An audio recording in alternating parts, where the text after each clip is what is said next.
Os irmãos encontraram 1 Samuel capítulo 17. Queridos, hoje nós vamos ler um dos mais clássicos textos da Bíblia. Mas como a palavra de Deus é viva e eficaz, e ela é mais penetrante do que qualquer espada de dois gumes, apta para discernir os pensamentos e as intenções do coração e para dividir as juntas e medulas. Então, lendo um texto clássico, eu creio que Deus, sim, poderá falar conosco, se essa for a sua vontade. E o texto que nós vamos ler é o texto onde Israel está defronte de um exército filisteu, prontos para a batalha, e os israelitas têm uma surpresa, e uma surpresa tenebrosa, que causa terror, pavor, aos mais bem treinados homens de guerra, aos mais preparados homens para a batalha. E o texto diz assim, 1 Samuel, capítulo 17, do verso 1 ao verso 11. Ajuntaram-se ali os filisteus e suas tropas para a guerra, e congregaram-se em Socó, que está em Judá, e acamparam-se entre Socó e Azeca, em Efdamim. Porém Saul, que era o rei na época, e os homens de Israel se ajuntaram e acamparam no vale de Elá, e ali ordenaram a batalha contra os filisteus. Estavam prontos para guerrear. Então saiu do arraial dos filisteus um homem guerreiro, cujo nome era Golias, de Gate, da altura de 6 côvados e 1 palmo, um pouco mais de 3 metros de altura. Quantos côvados nós temos aqui? 6 côvados. 6 côvados dá 3 metros. 6 côvados dá 3 metros. E 1 palmo mais 22 centímetros, 3 metros e 22 centímetros aproximadamente. Então saiu este filisteu, Golias, 6 metros e 20 centímetros, 3 metros e 20 centímetros de altura aproximadamente. Trazia na cabeça um capacete de bronze, vestia uma couraça de escama, cujo peso era de 5.000 ciclos de bronze, e trazia caneleiras de bronze nas pernas, e um dardo de bronze entre os ombros. A haste da sua lança era como o eixo do tecelão, e a ponta da sua lança de 600 ciclos de ferro, e diante dele ia o seu escudeiro. E parou, e clamou às tropas de Israel, e disse-lhes: para que saís, formando-vos em linha de batalha?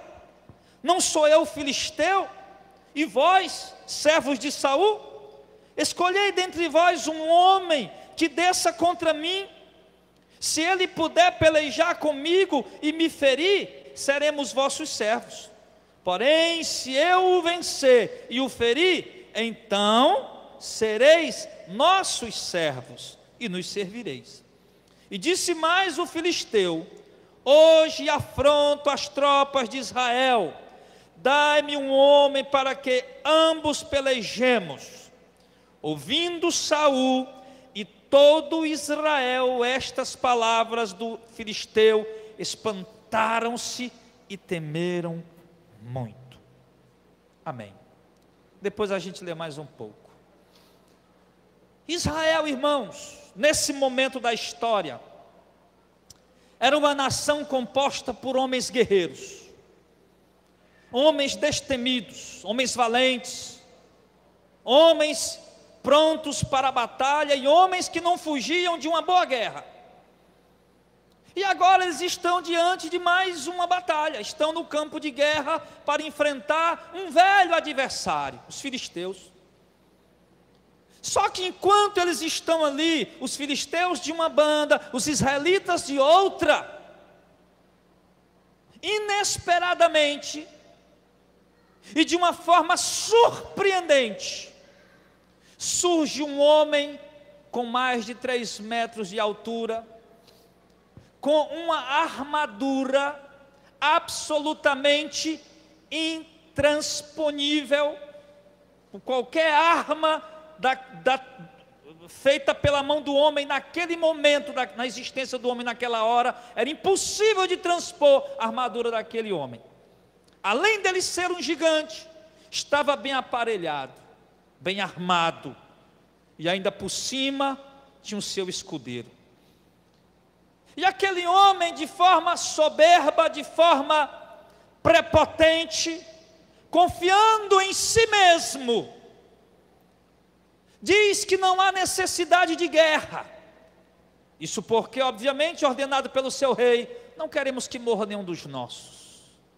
Não há necessidade de guerra. Apenas um confronto, homem com homem. Arma com arma, 2 homens no campo, confrontando um ao outro e colocando em xeque a autonomia de ambas as nações. Quem perdesse, tornar-se-ia escravo do vencedor, a nação inteira. E aqueles homens de guerra, israelitas, homens treinados, estudados na arte da guerra, treinados para a arte da batalha, e armados com boas armaduras, ao contemplarem a estatura daquele homem, a armadura daquele homem, e as palavras daquele homem, a Bíblia diz que até o próprio rei Saul, junto com o seu exército e com eles, todo Israel, temeram, se espantaram, se apavoraram. Nós podemos ver no versículo 34, todos os israelitas, vendo aquele homem, fugiam diante dele e temiam grandemente, diziam uns aos outros: viste aquele homem que subiu para afrontar Israel? Os homens, todos os dias, o filisteu saía de manhã e à tarde, e todos os dias os outros homens de guerra viam aquele gigante e diziam uns para os outros: você viu aquele homem, você viu o tamanho daquele homem, você viu a armadura dele, você ouviu as palavras deles, e fugiam. Aqui, irmãos, nesse momento, nós podemos já tirar algumas lições para a nossa vida. Primeiro, sempre, 2020, surgiu um gigante tipo Golias chamado coronavírus. Mas sempre, antes do corona, no tempo do corona e depois do corona, sempre virão gigantes diante de nós, bem armados, bem aparelhados, bem treinados e arrogantes, com palavras, fazendo uma das principais artes da guerra, impondo terror psicológico. Quando se impõe o terror psicológico na arte da guerra, por que os exércitos, já na antiguidade, saíam, os soldados tinham que marchar com força e batendo a espada no escudo e fazendo grandes barulhos, grande estrondo, para impor terror psicológico. Por que os filisteus, a quem Jonas evangelizou na cidade de Nínive, a capital da Filístia, por que os filisteus eram temidos pelas nações? Porque cada nação que eles invadiam, cada nação que eles adentravam dentro para destruir e tomar posse daquela nação, eles faziam coisas bárbaras. Eles tiravam pele de homens vivos, eles arrancavam dentes de homens vivos, arrancavam os olhos dos homens ainda vivos. Eles abriam barriga de mulheres ainda grávidas e pegavam seus filhos e despedaçavam diante dos seus opositores, diante dos seus adversários, para que essa fama percorresse as outras nações, para quando os filisteus chegassem nas outras nações para invadi-las, só em ouvir falar, os filisteus chegaram, aquelas nações já perdiam a metade da guerra por conta do terror psicológico. Eles não tinham ainda sequer movido uma espada para a batalha, sequer ainda tinham visto o inimigo, mas só em ouvir falar, os filisteus chegaram, eles já ficavam aterrorizados. Essa era a estratégia de guerra, a principal. E quando ia para a batalha, contra um povo com medo, a vitória era certa. Quando ia para a batalha contra alguém que está com medo, a vitória é certa. E a derrota de quem está com medo é tão certa quanto a vitória de quem está indo com afronta. Nós temos que lembrar isso, irmãos. Esse ano foi um ano de notícias péssimas. Quantos de nós aqui, bem de saúde física e mental, tivemos que ficar em casa, enclausurado durante meses por conta da pandemia. Alguns ficaram desempregados. Ficaram lá e ligavam o jornal todo dia, de manhã, de tarde e de noite. Já morreu 100. Já morreu 1000. Já morreu 10.000. Já morreu 50.000 e tem mais 50.000 internados. Os hospitais estão cheios. Estão montando hospitais de campanha, também já estão lotados. Não temos ventiladores mecânicos suficientes. Se alguém começar a sentir falta de ar e se internar, não vai ter como resolver o problema, porque vai ter que ficar lá morrendo de falta de ar, enquanto alguém se recupera para dar vaga para o outro. Meu irmão, isso colocou um terror psicológico tão grande na nossa mente, que muitos de nós ficamos depressivos. E só em ouvir aquelas notícias, a gente já ficava apavorado. Meu Deus, se eu adoecer desse troço. Não era com medo de outra coisa não, filho. Era só com medo de ficar ruim e precisar ir para uma UTI e não ter mais. E precisar de um ventilador mecânico e não ter mais. E ver tanta gente morrendo e sem poder sepultar, sem poder enterrar. E a mídia, irmão, ela fez esse terror, essa pressão, e nos deixou acuados com medo. Enquanto isso, o dinheiro que estava guardado ia se acabando, as contas iam chegando, e nós não tínhamos mais dinheiro para pagar a água, para pagar a luz, o telefone, a internet, para fazer a feira. E essa situação por si só clamava meio que em silêncio, colocando um terror psicológico em nós, ao ponto de nós termos enfraquecido tanto, com medo apavorado, de ter perdido até as forças para dobrar o joelho e buscar a face do Deus que pode todas as coisas. Ficamos tão apavorados, muitos de nós, que nos tornamos dependentes do remédio tarja preta. Ficamos tão apavorados que perdemos toda a esperança de um futuro. Ficamos tão amedrontados que perdemos a alegria de pregar o Evangelho. Perdemos a alegria de entregar um panfleto. Perdemos a alegria de orar pelos nossos parentes que ainda estão perdidos sem conhecer a Cristo. As nossas forças foram tomadas, foram sugadas por um opressor arrogante que veio para cima de nós com palavras. E assim são muitos problemas que surgem na nossa vida, que nos afrontam desta forma. E nós o que fazíamos? Fazíamos igual os israelitas. Você viu o tamanho daquele homem? Você viu as palavras dele, você viu as armaduras dele, é impossível de ser vencido. é impossível de ser derrotado, e fugir se escondia.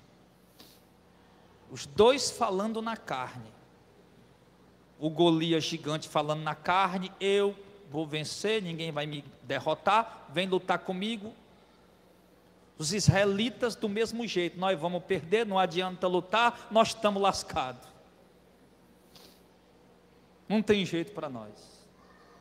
Eles não viam saída, não viam solução, não viam sequer uma única luz brilhar no fim do túnel, por mais longínquo que fosse. Nós não conseguimos enxergar uma única luz, não conseguimos enxergar uma única centelha de fogo que nos mostre uma esperança de alguma coisa. Nós vamos perder, não vamos conseguir, não vamos nos levantar. E aqui, irmão, eu me lembro de pessoas que ainda estão com depressão hoje, enquanto eu estou pregando aqui, que ainda estão com depressão e dizem em si mesmo: não vou vencer isso. E aqui eu me lembro de pessoas que ainda estão desempregadas, e o desemprego ainda está aí muito alto, e ela ainda diz assim: eu não vou conseguir, nem adianta colocar currículo. E aqui eu me lembro de pessoas que tentaram mexer, e movimentar o ramo do empreendimento, ingressar no ramo do empreendedorismo, e que precisaram, mal abrir as portas, precisaram fechar, já quebraram por causa da pandemia. E agora estão dizendo: não vou mais tentar porque não vai dar certo. Eu não vou mais tentar porque eu não vou conseguir, não adianta, já tive um prejuízo, vou ter outro, não adianta. Aí o que nós olhamos? Israel inteiro amedrontado, os homens de guerra amedrontados, o rei e a guarda real também apavorada.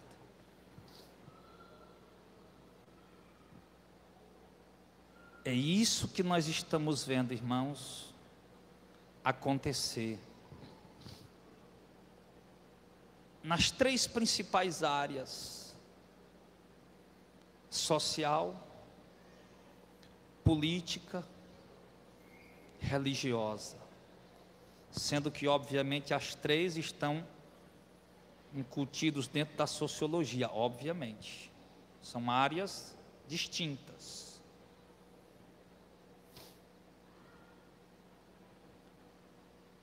Pessoas que estão vendo o inimigo, um exército que veio para lhes causar o mal, e que estão lá dentro da política, que sabem da verdade, que têm armas para enfrentar e para vencer, mas que estão com medo de fazer alguma coisa.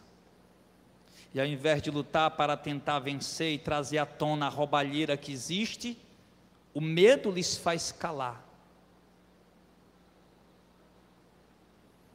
Na sociedade,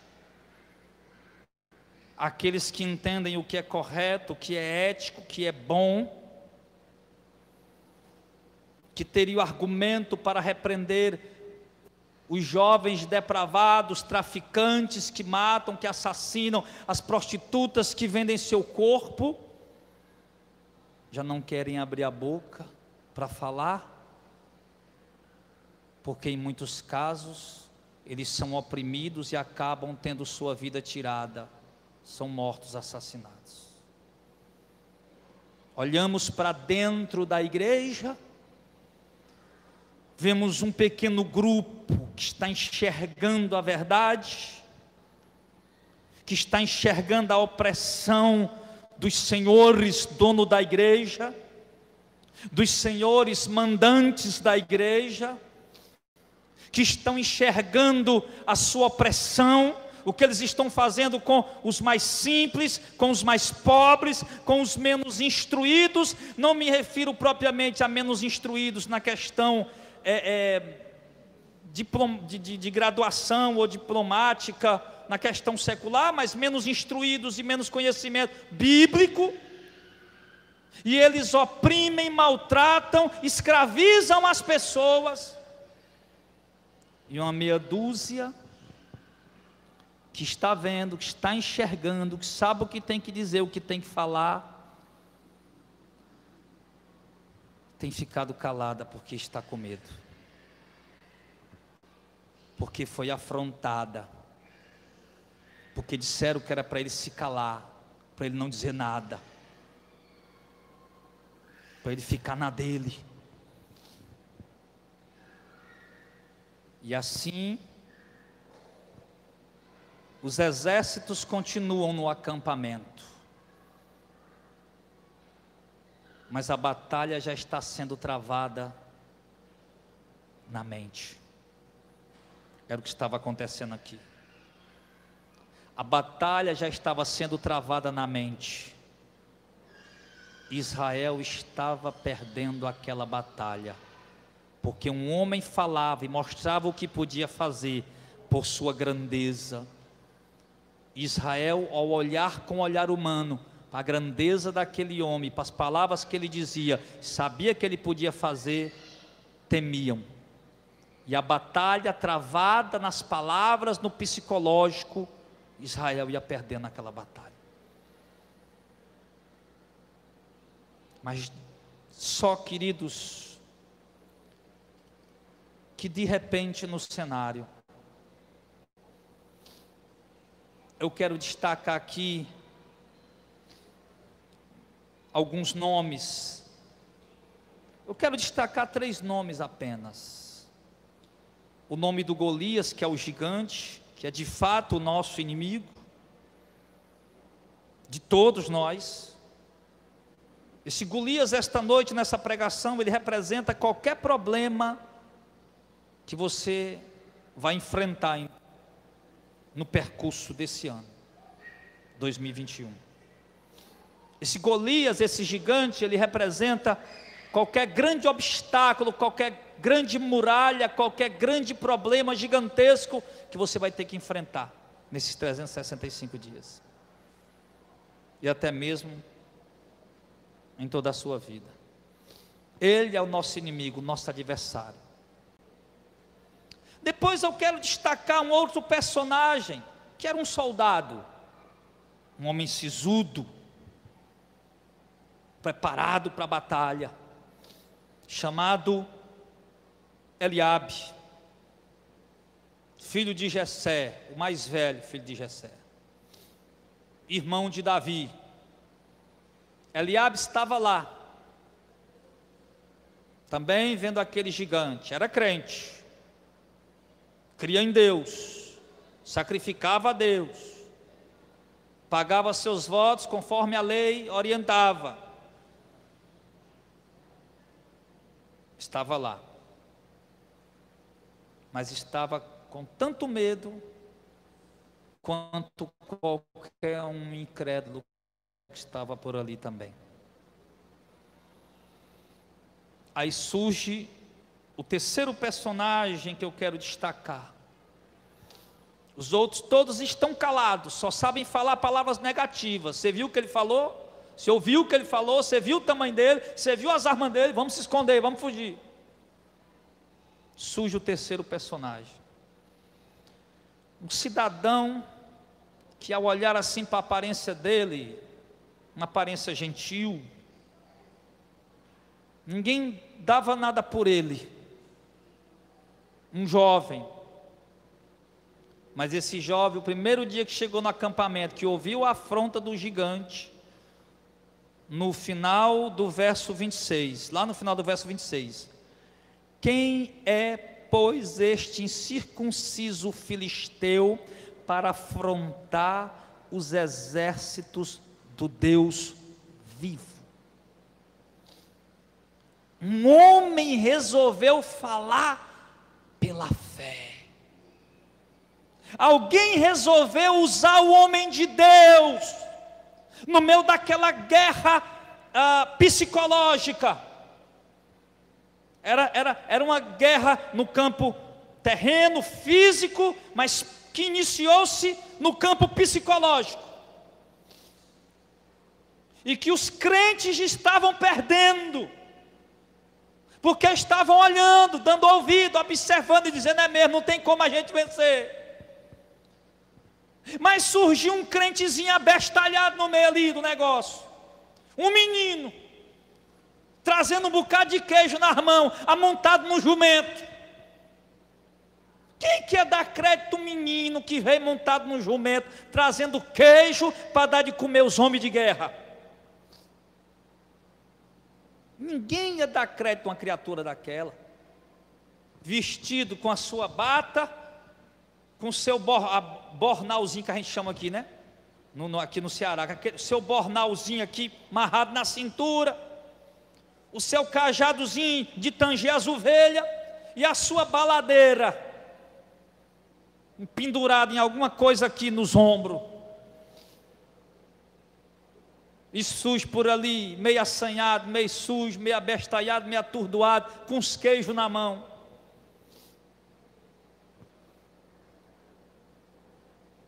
E aquele jovem resolve dizer algo que manifesta, irmãos, o que realmente estava dentro dele.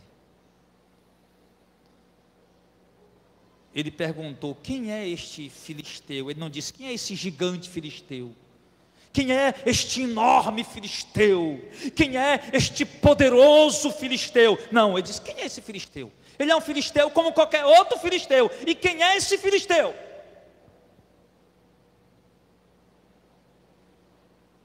O que é que ele está pensando para estar aí afrontando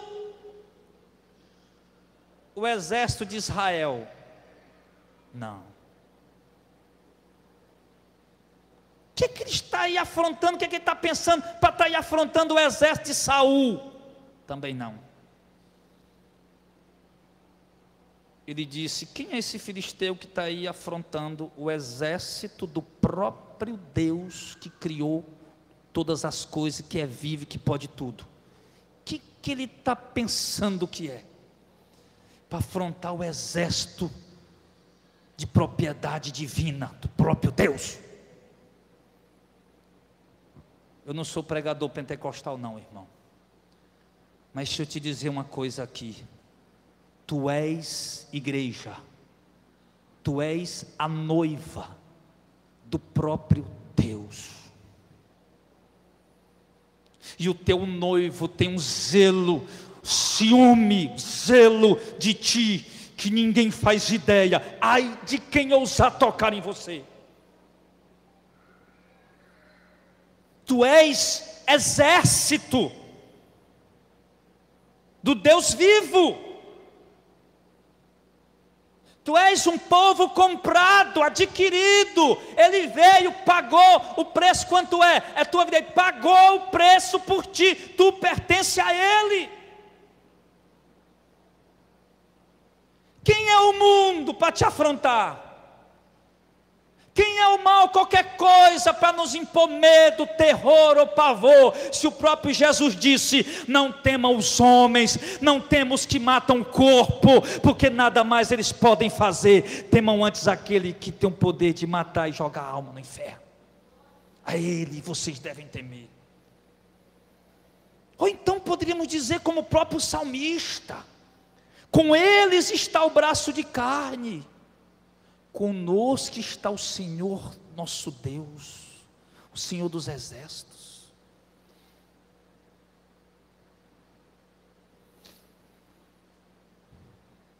Sim. O que eu percebo, irmãos, na igreja, é que nós ainda não acordamos, não nos demos conta quem nós somos. Ai, pastor, eu sei, nós somos príncipes e princesas de Deus. Eita! Não. Nós não somos príncipes e princesas de Deus. Nós somos filhos. Hã?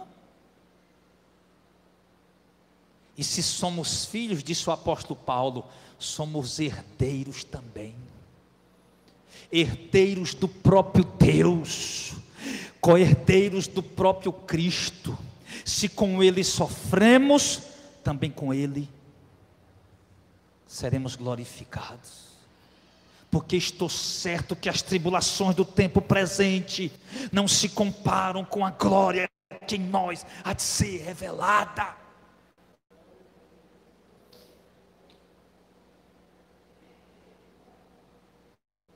Nós somos filhos. Nós somos o próprio Cristo na terra. Cristo, como diz Paulo, mais uma vez, quem intentará acusação contra os escolhidos de Deus? Se é o próprio Deus, quem? O juiz, o promotor, o advogado? Não, próprio Deus quem te justifica. Quem te condenará? Se foi Cristo quem morreu para te dar vida eterna, e antes mais, ressuscitou, está sentado à direita do Pai, agora, e intercede por ti, constantemente. Que conhece tua vida, melhor até do que você mesmo.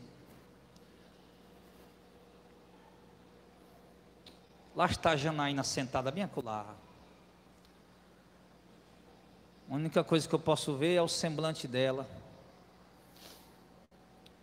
Lá está a Luciana sentada bem acolá. A única coisa que eu posso ver é a aparência dela. Mas Deus sabe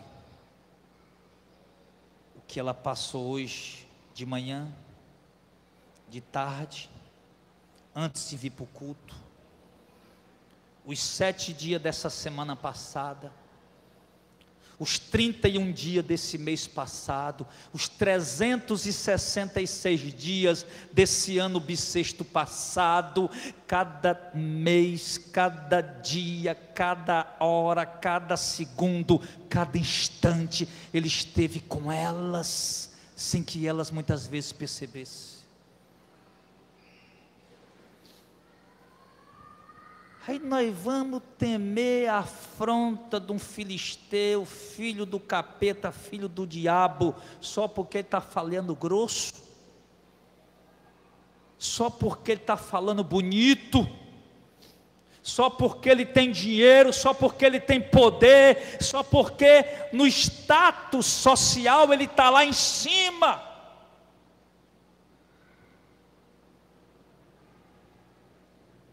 Aí nós vamos agora andar apavorado por causa das lutas, dos problemas, das adversidades. Vamos ficar desesperados porque agora estamos desempregados. Já estão para cortar a energia, a água, o telefone, e a feira de amanhã, pastor, não sei, vamos comer farinha e não tem mais nem farinha.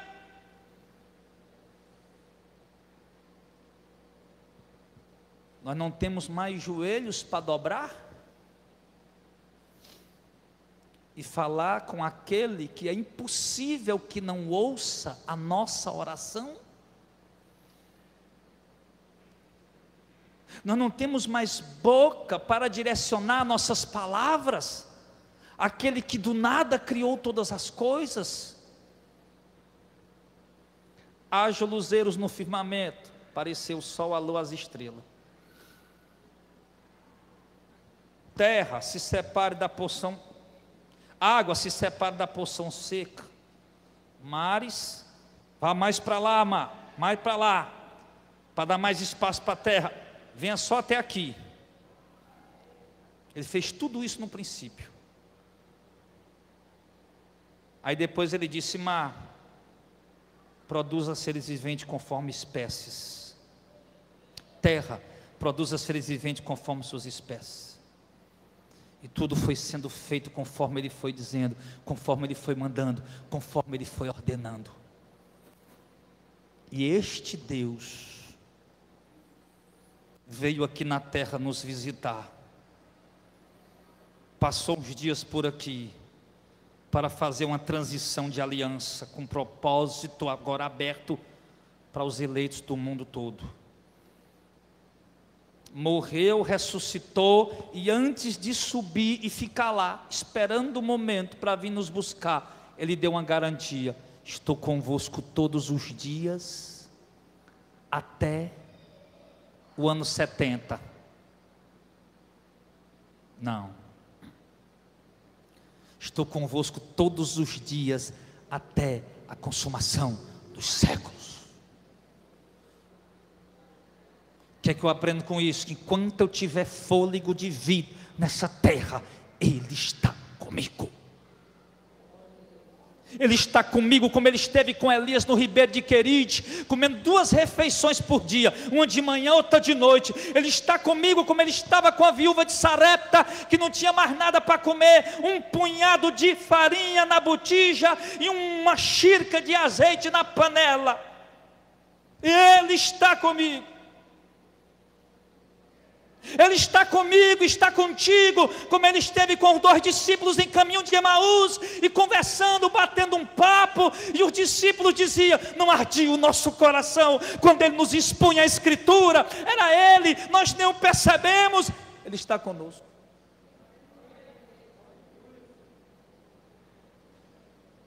E Davi sabia disso, e você precisa saber disso. E sabe por que a maioria de nós não sabe disso? Porque a igreja hoje virou lugar só para o crente ir lá, dar um dinheiro e voltar para casa, achando que está fazendo uma grande vantagem.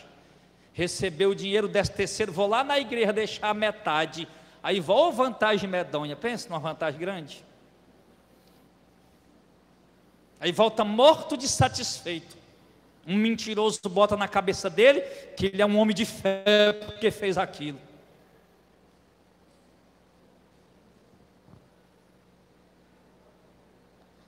Igreja virou isso, igual a igreja católica medieval. Quanto mais o povo ignorante, sem entender a Bíblia, melhor para a gente dominar. Por que que aqui todo mundo aqui nós se trata tudo igual? Por que que aqui nenhum irmão me tem aqui melhor ou maior do que ninguém? Por que será? Porque aqui, pela misericórdia de Deus, nós aprendemos a Bíblia. E aprendemos que não tem ninguém maior do que ninguém, ninguém melhor do que ninguém, que nós somos tudo irmão, tudo igual. Eu posso até ser um pastor, o seu pastor, sendo Jesus o nosso sumo pastor. Ele é quem manda. Mas eu não sou teu chefe nem teu patrão.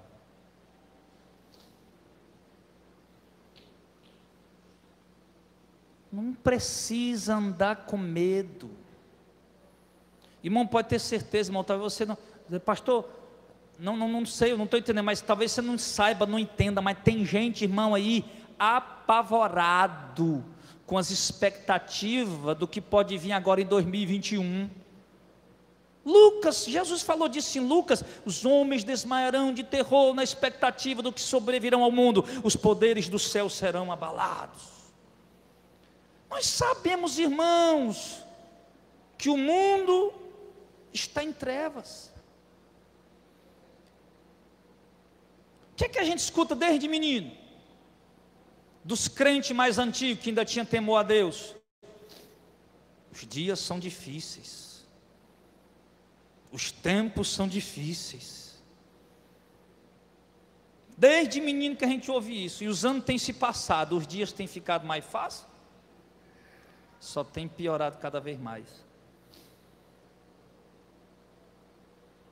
Então, agora chegou um momento importante na história da humanidade.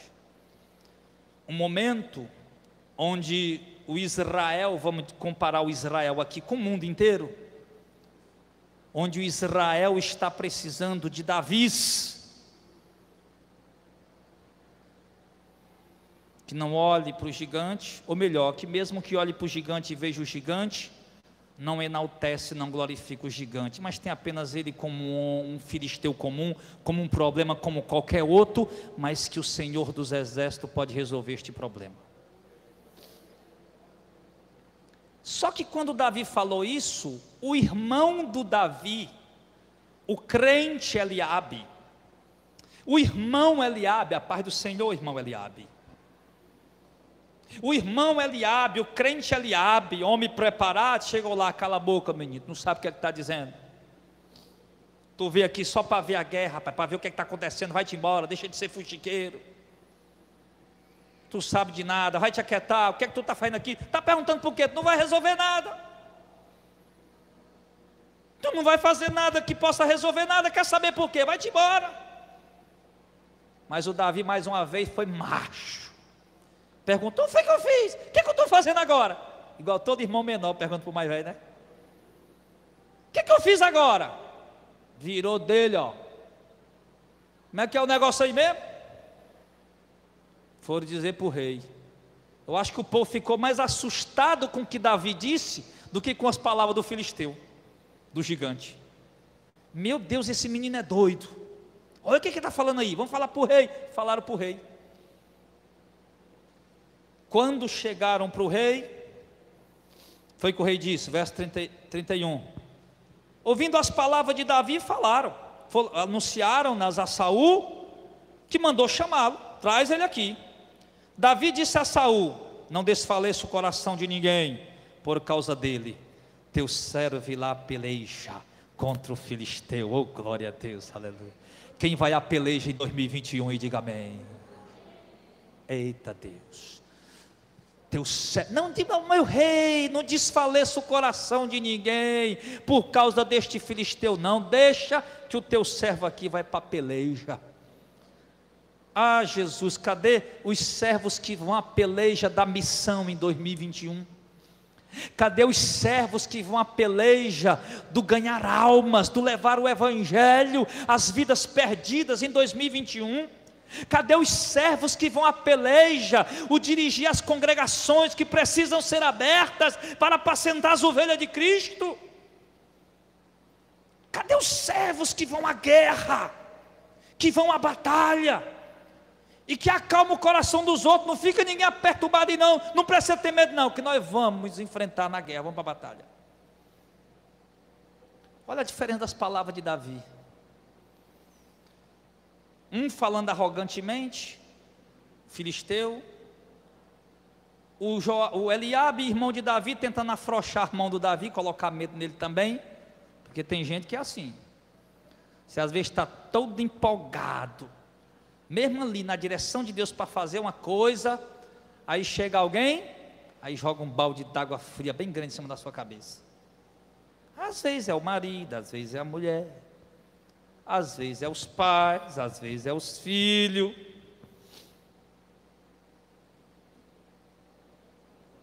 Às vezes é um colega de trabalho, é um irmão da igreja. Sim. Chega para jogar aquele balde de água fria. Aí o que é que você faz muitas vezes? É mesmo, né, Eliabe? Eu sou só um Zé Ninguém, né? Eu não sou nada. Não é isso que a gente fala? É ou não é? É isso que a gente fala. Eu não sou nada, eu não sou ninguém, eu não tenho nada. É verdade, eu vou para casa mesmo. Você está certo. A gente vai embora. Chega lá, vai chorar.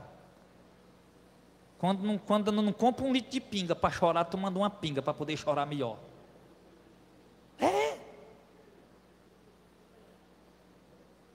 Aí vai lá chorar, eu não sou ninguém, eu não sou nada. Aí bota mais um aí. Eu sou um desgraçado, miserável, eu nasci para ser capaz, para os outros pisar em cima. Aí bota mais outro. Ou então vai lá cortar os pulsos para se matar. Amarrar uma corda no pescoço para se suicidar. Faça isso não. Davi, quando o filisteu falou aquilo, Davi virou. Quando o irmão dele falou aquilo, Davi virou as costas, não deu ouvido. Irmão, deixa eu dizer uma coisa para ti. Das melhores coisas que a gente faz, irmão, é parar de dar ouvido a gente que só fala coisa negativa. Sabia disso? Por quê, pastor? Porque tem algum mistério nas palavras dele? Não, porque desestimula a gente. Por isso. Não é que tem mistério. Entendeu, Laíto? Não é mistério, é porque desestimula. Aí mesmo ouvindo palavra negativa, rapaz, é o seguinte, irmão, se você quer ir, você vai. Agora, se você não quer ir também, para de conversar besteira, porque eu vou. Eu vou e vou lutar e eu vou vencer e você vai ver. Aí eu sei que o Davi foi, aí o rei Saul, vamos destacar o quarto personagem. O rei, o dono da cocada preta,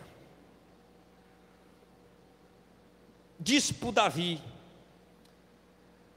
contra o filisteu não poderás ir à peleja, pois tu és ainda muito moço, ele é um guerreiro desde a mocidade. E Davi respondeu: o teu servo, a humildade dele, o teu servo apacentava o rebanho de seu pai, quando vê um leão, um urso, tomou o cordeiro do rebanho, eu saí atrás dele, o feri, livrei o cordeiro da sua boca, levantando-se ele contra mim, agarrei-o pela barba, e o feri e o matei. O teu servo matou tanto o leão como o urso, esse incircunciso filisteu será como um deles, porquanto afrontou o exército do Deus vivo. E disse mais Davi: o Senhor me livrou das garras do leão e das garras do urso, e me livrará das mãos desse filisteu. Então disse Saul a Davi: então vai, e que o Senhor seja contigo. Quando você pega um cabra que tem fé, que é impertinente, que o cabra tem fé, e aí você peleja para ele não ir, mas ele é impertinente, meu irmão, se conforme com 3 palavras: Deus te abençoe, o Senhor é contigo. Se conforme em dizer isso para ele, porque ele vai. Davi disse: eu peguei o urso, eu peguei o leão pela barba, matei porque Deus era comigo. Sim, assim como Deus me deu para matar o leão e o urso, eu vou fazer do mesmo jeito que esse filisteu gigante. Porque Deus não enfraqueceu, Deus não afrouxou, Deus não mudou, Deus não deixou de ser Deus. A gente esquece de tanta coisa que Deus já fez por nós. A gente esquece de tanta porta que Ele já abriu no meio do deserto. Se eu fosse contar as coisas que eu já vi Deus fazer na minha vida, na minha família, meu irmão, nós ia passar um dia aqui contando história. É como diz aquele louvor, né? Conta as bênçãos, dizes quantas são, recebida da divina mão. Vem dizê-las toda de uma vez, e verás surpreso quanto Deus já fez.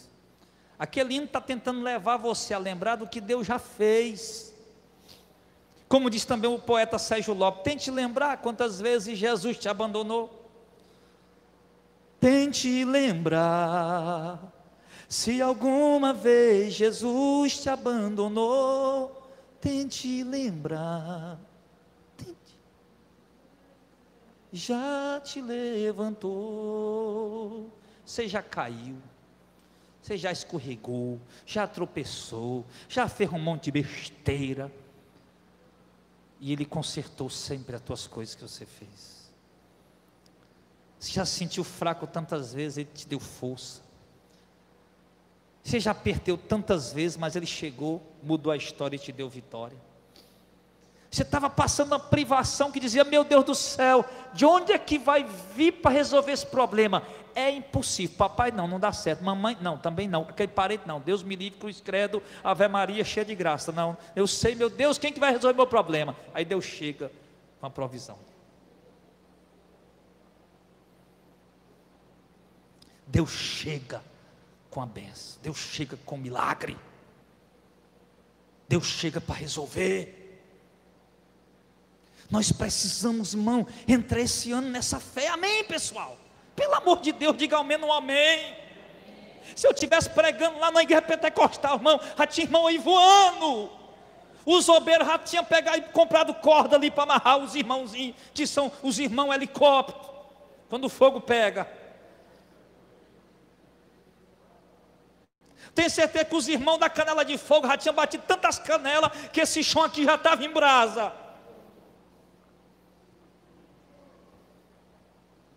Mas a verdade, irmão, é que o Davi disse: esse menino é teimoso. Pois vá, meu filho, Deus tem misericórdia de você.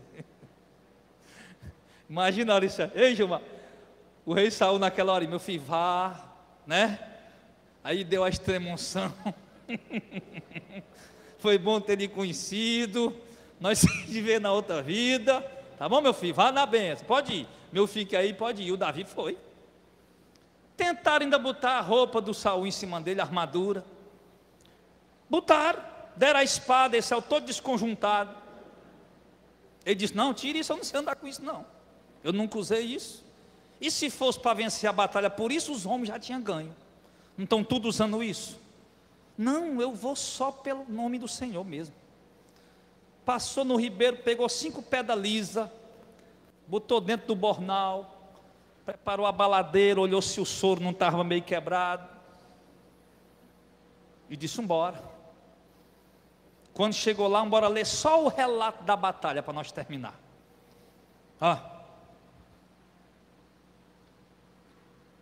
O filisteu, aí Davi foi e se achegou ao filisteu.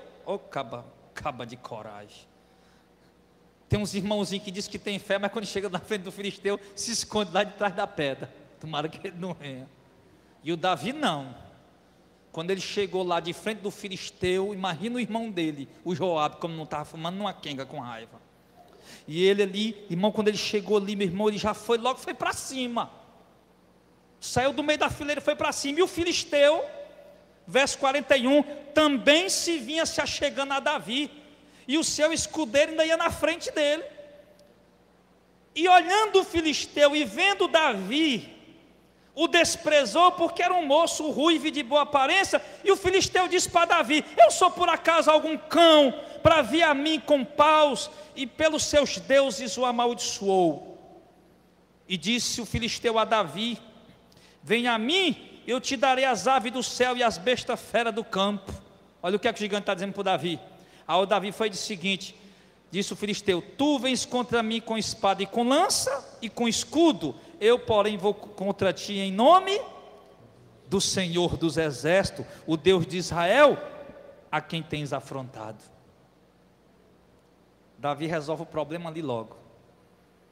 Tu está vindo contra mim com espada, com lança, com escudo, mas eu estou indo contra ti aqui, aparentemente despreparado, mas eu estou indo em nome do Senhor.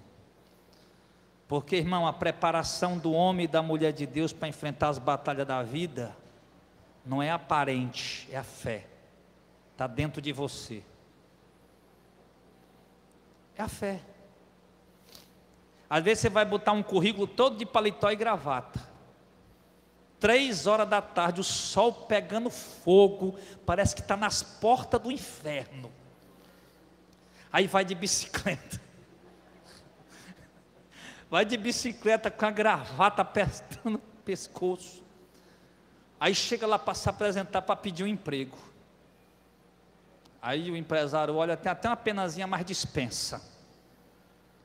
Aí chegou outro dia, você estava fazendo não sei o que numa borracharia, numa oficina, sai com a roupa suja de graxa, de calção, a camisa rasgada, o calção rasgado, os pés tudo cheio de graxa, as unhas tudo cheio de graxa no meio das... Se for para tirar, leva 4 dias. Vai lá, entrega o currículo, no outro dia é chamado. Porque o homem e a mulher de Deus, a arma dele não é aparente para a batalha. É como disse Paulo, são poderosas em Deus para destruir fortalezas. Muito mais potente do que qualquer arma violenta que você... A bomba de hidrogênio, que é a mais potente, é muito mais potente que qualquer arma que o homem já possa ter construído. E Davi vai.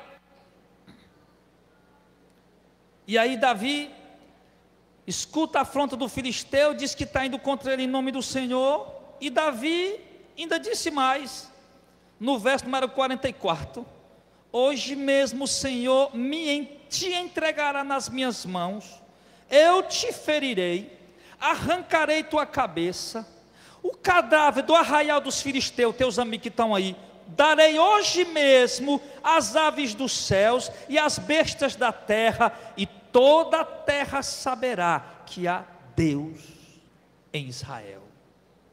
A luta de Davi era para glorificar a Deus, não era para se promover. Aí a diferença da luta do homem e da mulher de Deus. Os homens, nós hoje, mesmo na igreja, luta para se promover. Cria um canal no YouTube para se promover. Cria página nas redes sociais para se promover. Nós temos que pensar isso e rever isso. Davi, a luta dele era para promover a glória de Deus em toda a terra.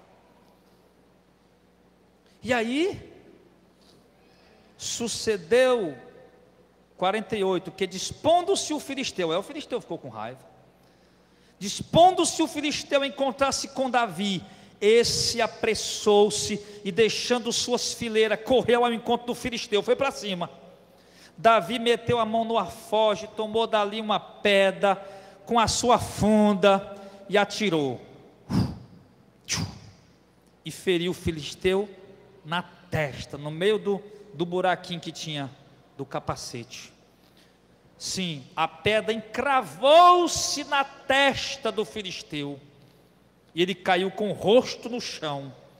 Assim Davi prevaleceu contra o filisteu, com uma funda e uma pedra, e o feriu e o matou. Porém não havia espada nas mãos de Davi, pelo que correu Davi, subiu em cima do filisteu, tomou-lhe a sua própria espada, e com ela cortou-lhe a cabeça. Vendo os filisteus que o seu herói era morto, fugiram. Está aí o final da batalha. Davi, vamos dizer que ele tivesse 1,80 m da minha altura, ele era quase a metade da altura do homem que veio contra ele, 3,20 m, e ainda todo armado, e Davi só com a roupa mesmo do corpo, com a baladeira e as pedras nas mãos, foi para cima do gigante, com força, e derrubou o gigante, pela fé. Ao derrubar o gigante pela fé, ele deu vitória, ele teve vitória, deu vitória a Israel, livrou Israel, e o nome de Deus foi glorificado, porque todos sabiam que era impossível aquele menino derrubar aquele gigante. E para concluir, eu quero te dizer, irmão, é assim que você tem que enfrentar os problemas em 2021, indo para cima. Tem coisa para resolver? Esconde debaixo do tapete, não, vai para cima. Tem alguém para conversar, colocar alguma coisa ali, para esclarecer alguma coisa? Não se acou não, vai para cima, conversa e resolve. Na paz, é lógico, né, irmão? Ninguém vai jogar pedra na cabeça de ninguém, mas vai na fé. Casamento está abalado, casamento está aí desestruturando, cada dia rui um pouquinho da estrutura. Vai na fé para resolver esse negócio. Filho na droga, na bandidagem, no tráfico, desemprego, doença, seja lá o que for, enfrenta tudo com fé e confiança em Deus, entendendo uma coisa, que Ele sabe o que é melhor para você, que você vai na fé, vai pela fé, e Ele vai adiante de ti. E se Ele quiser resolver determinado problema imediatamente, Ele resolve. Se Ele quiser deixar perdurar mais um pouco aquele problema, Ele deixa, porque Ele sabe o porquê. Nós não entendemos. Pastor, é verdade, eu consegui vencer isso pela fé, e aquilo eu já não consigo, porque Deus quer aquilo ali. O próprio Paulo tinha um espírito que esbofeteava, ele disse, o mensageiro de Satanás me esbofeteava, um espírito não, perdão, o mensageiro de Satanás me esbofeteava. Eu orei ao Senhor para afastar de mim, ele disse, não, Paulo, deixa ele aí, porque isso aí vai ser bom para ti, isso vai ser bom para a tua fé, a minha graça te é o suficiente. E assim, meus irmãos, eu encerro fazendo uma pergunta para você. O filisteu eu sei que você não é, ele está aí fora rondando a gente, problemas, problemas e problemas e mais problemas. Para quem tu vai olhar nessa hora? Para a armadura dos homens? por socorro humano. Vamos chamar os egípcios para ajudar a gente. Olha, se os homens tinham sido resgatados do Egito, ia chamar os egípcios para quê? Para levar eles de volta?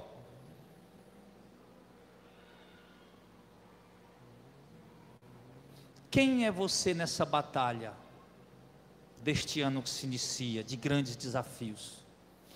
Grandes desafios, irmão, nós vamos ter nesse ano.